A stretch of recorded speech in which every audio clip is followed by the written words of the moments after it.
तेव्हा शिवांबू घेण्याची पद्धत जी आहे ही अशा पद्धतीची आहे. याच पद्धतीनं जे रोगग्रस्त आहेत, ज्यांना अनेक प्रकारच्या व्याधी आहेत, ज्यांना वेगवेगळ्या प्रकारचे कॉम्प्लिकेशन्स आहेत, त्यांच्यासाठी शिवांबू कल्पविधी सांगितलेली आहे. त्याच्यासाठी इंटेन्सिव्ह थेरपी सांगितलेली आहे. आपल्याला माहिती आहे वेगवेगळ्या धर्मामध्ये उपवासाला महत्त्व दिलं गेलेलं आहे. आयुर्वेदामध्ये सुद्धा लंघनम परम औषधम असं म्हटलेलं आहे. आणि या ठिकाणी आपण लंघन करतो, उपवास करतो, समुद्राचाच उपयोग करून उपवास करतो. कंटिन्युअसली समुद्र पाणी याचं सेवन करून शिवांबू कल्प करण्याची एक विधी आहे जी आयुर्वेदामध्ये सांगितली गेलेली आहे. पण बहुतांश लोक त्याला सहज स्वीकार करत नाहीत, म्हणून त्याचा उहापोह होत नाही. तेव्हा ही एक खूप प्रभावी अशी पद्धती आहे जी असाध्य आणि कष्टसाध्य रोगांमधून आपल्याला जर मुक्तता मिळवायची असेल तर अशा पद्धतीनं शिवांबू लंघन सुद्धा करता येतं. शिवांबू मर्दन समुद्राचा उपयोग करून आपण शिवांबूनी मालिश सुद्धा करू शकतो. शिवांबूचा मालिश करण्यासाठी जुन्या शिवांबूचा उपयोग करण्याची पद्धत आहे. अनेक त्वचा विकारांमध्ये, अनेक प्रकारचे जे काही त्वचा विकार आहेत त्यांच्यामध्ये समुद्राचा मालिशचा सुद्धा खूप उपयोग होतो. आपल्या त्वचेवरती जर रौनक हवी असेल, नेहमी आपल्याला जर फ्रेश जीवन जगावंसं वाटत असेल, नेहमी आपलं सौंदर्य शेवटपर्यंत चांगलं राहावंसं वाटत असेल तर आपण समुद्राचा उपयोग मॉलिशसाठी सुद्धा करू शकता. जर आपण क्रीम्स लावता वेगवेगळ्या प्रकारचे आणि दुसऱ्यांच्या युरिन पासून बनलेली जर क्रीम्स लावू शकता तर स्वतःचं युरिन वापरायला काहीच हरकत नसली पाहिजे. तेव्हा समुद्राचा मालिशचा उपयोग फक्त चेहऱ्यासाठी किंवा त्वचेसाठी नाही आहे, तर याचा उपयोग जो आहे हा वेदना शमवण्यासाठी सुद्धा आहे. डामर तंत्रामध्ये असं म्हटलेलं आहे की जो मनुष्य कॉन्स्टंटली रेग्युलरली समुद्राचा मालिश करतो त्याच्यामध्ये हत्तीचं बळ येतं. आपल्याला हत्तीचं तर बळ नको आहे, निदान आहेत ते पाय, आहेत ते गुडघे, आहेत ते जॉईंट्स धड राहावेत म्हणून तरी का होईना समुद्राचा उपयोग आपण जरूर करू शकता. अशाच पद्धतीची एक घटना घडली. आपल्याकडे एक पोलीस ऑफिसर आले होते आणि ते पोलीस ऑफिसर येऊन त्यांनी लगेच प्रश्नांची सुरुवात केली की तुम्ही हे असं का करता, तसं का करता, हे कुणी सांगितलं तुम्हाला असं करायला, तुम्ही कोणाच्या परवानगीने करता. मग असं जेव्हा विचारत गेलं त्यावेळेला त्यांच्याशी हे बातचीत होत गेली आणि मग त्यांनी सगळ्यात शेवटी सांगितलं की हे मी एवढ्यासाठी तुम्हाला विचारलं की माझ्याकडे एक असा आरोपी होता जो आरोपी मला मुंबईला जेव्हा माझे पोस्टिंग होतं त्यावेळेला तो नेहमी मला चॅलेंज करायचा. तो त्याला मी रिमांडवरती घ्यायचो, प्रत्येक वेळेला तो चॅलेंज करायचा की साहेब किती मारताय तेवढं मारा, किती हाणताय तेवढं हाणा, मी काय बोलणार नाही. आणि तो मध्येच काहीतरी करून यायचा आणि मला चॅलेंज द्यायचा आणि मी वरचेवर त्याला हाणायचो, त्याला बडवायचो, तरी सुद्धा म्हणायचा की मी काय बोलणार नाही. मग याला प्रश्न पडला की हा काय नेमका करतो. मग यांनी त्याच्याशी दोस्ती केली आणि त्याला विचारलं की तू काय करतो, तर त्यांनी सांगितलं की मी माझं स्वतःचं समुद्र पितो आणि सर्वांगाला समुद्राने मालिश करतो. हा फासेपारधी समाजातला मुलगा होता आणि तो काही कारणांना अपराधामध्ये पोहोचला. पण त्याच्याकडे जर त्याला विचारलं तुला हे कोणी सांगितलं, तर ते आमच्या बापदादापासून आम्ही सगळं हे करतो. आम्ही जेव्हा शिकारीला जातो त्यावेळेला अगोदरपासून हे अंगावरती करायचो, आम्ही प्यायचो, आमच्यासाठी हे काही नवीन नाही आहे. तेव्हा अशा पद्धतीचे अनेक सुंदर सुंदर अनुभव आपल्याला या प्रॅक्टिसमध्ये पाहायला मिळतात. शिवांबूचा एनिमा, शिवांबूचा उपयोग करून आपला जो काही गुदद्वारापासूनचा मलाशयाचा भाग आहे याची सुद्धा खूप चांगल्या प्रकारे शुद्धता करता येते. याचे सुद्धा खूप वेगवेगळे टेक्निक्स आपण डेव्हलप केलेले आहेत.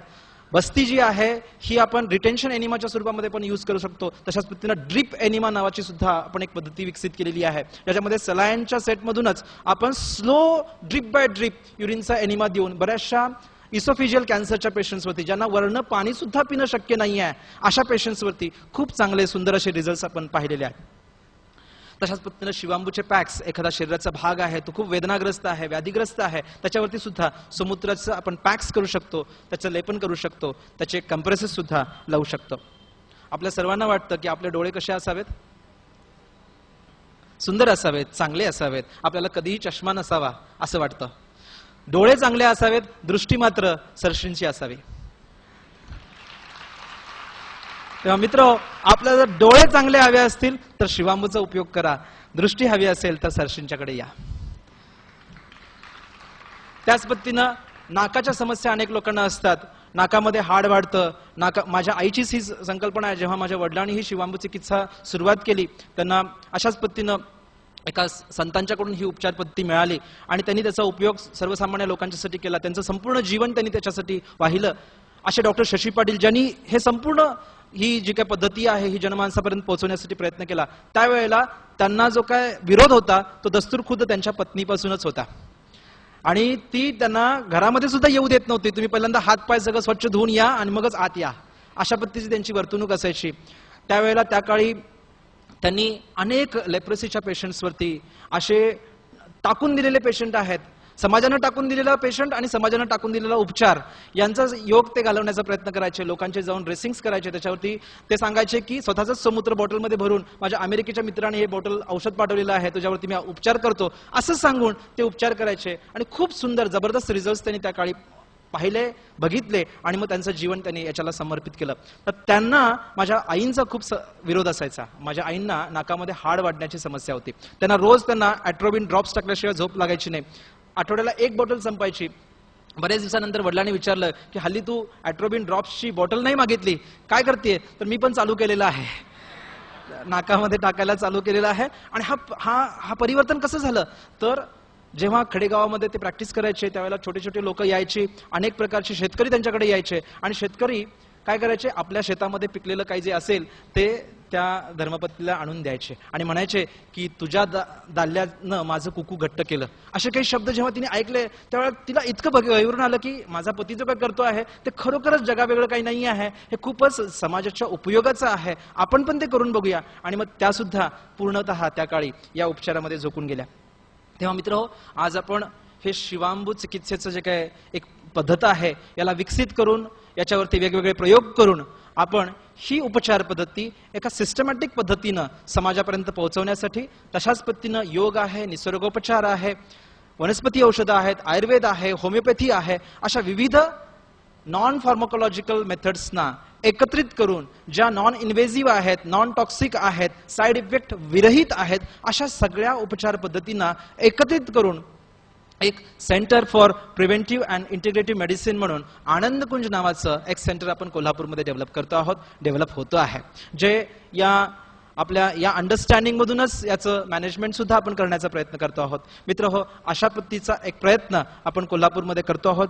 माझं आपल्या सर्वांना निमंत्रण आहे की जर कधी कोल्हापूरला येणं झालं तर जरूर या तेजस्थानाला सुद्धा आपण जरूर भेट द्या.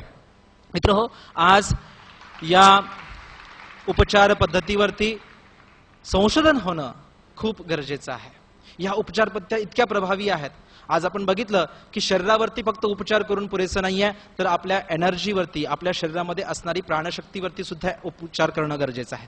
तसंच आपल्या मनावरती सुद्धा उपचार करणं गरजेचं आहे. तसंच आपल्या अंडरस्टँडिंग वरती सुद्धा उपचार करणं गरजेचं आहे. अन्नमय कोश, मनोमय कोश, प्राणमय कोश आणि विज्ञानमय कोशावरती उपचार करणं गरजेचं आहे. आणि अशा पद्धतीचा सर्वांगीण उपचार जर कोणता असेल, अल्टिमेट जर उपचार कोणता असेल, तर आपला हॅपी थॉट्स मधलं आपलं अंडरस्टँडिंग आहे. आणि या मंचावरती अशा पद्धतीचं प्रेझेंटेशन आपल्या समोर करण्याचा हा संधी मिळाली. आपण सर्वांनी मला प्रोत्साहन देऊन ऐकलं आणि संयोजकांनी मला इथे अवधी दिला, त्याबद्दल मी आपल्या सर्वांचा आभारी आहे. धन्यवाद.